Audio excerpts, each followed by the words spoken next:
Welcome back to the Forex Lounge Fundamental Extras. Today is Tuesday, May 18th, 2010. Welcome back, one and all. Great that you could join us. Bloomberg.com today reports the Bank of England Governor Mervyn King downplayed the threat of inflation after consumer prices jumped at the fastest annual pace since 2008, saying the surge is temporary and masks slack in the British economy. Inflation accelerated to 3.7% in April from 3.4% the previous month, the Office for National Statistics said today in London. King, in a public letter of explanation to Chancellor of the Executor, George Osborne, said there's substantial spare capacity in the economy though policymakers are very conscious of price risks. Now, getting to the chart to see what this looks like, the blue line represents the Bank of England, or I should say the UK CPI, Consumer Price Index. Again, jumping to a level of 3.7%. These are levels that we have not seen since late 2008. The violet line represents the 12-month moving average of the CPI. So we can see inflation is continuing to rise after hitting very big lows going back to September of last year. The next big high are the highs of 5.2% that goes all the way back to September of 2008. We're not nearly close to that yet, but the trend is certainly to the upside.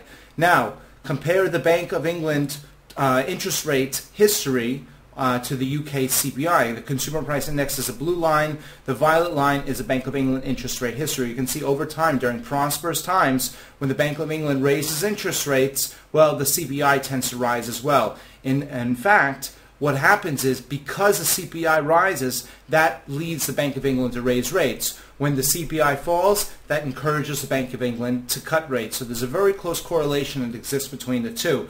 Now, compare the CPI, that's a violet line in this case, to the FTSE, the UK Equity Index. During prosperous times, when CPI rises, well, the FTSE tends to rise as well. When CPI falls, the FTSE tends to fall as well. Lately, we've seen the CPI rise as the FTSE index has risen as well, both showing a stronger economy than what we've seen over the past year. If we continue to see CPI rise, we would likely expect to see the FTSE to continue to go up as well. Now, in addition to that, we can compare the Bank of England, or I should say the UK CPI, in this case that's the blue line, to the pound-dollar currency pair, that's the violet line. Now, the pound-dollar obviously represents two currencies within a pair, so it's not a very equal comparison. However, nevertheless, during prosperous times, when the CPI rises, this leads the Bank of England to raise interest rates. The expectation of higher interest rates tends to lead to strength in the pound against the dollar, the pound against the yen, and virtually all pound crosses. When CPI falls, we tend to see the pound fall as well. So lately we've seen, over the past year or so, we've seen the CPI really rise to the upside.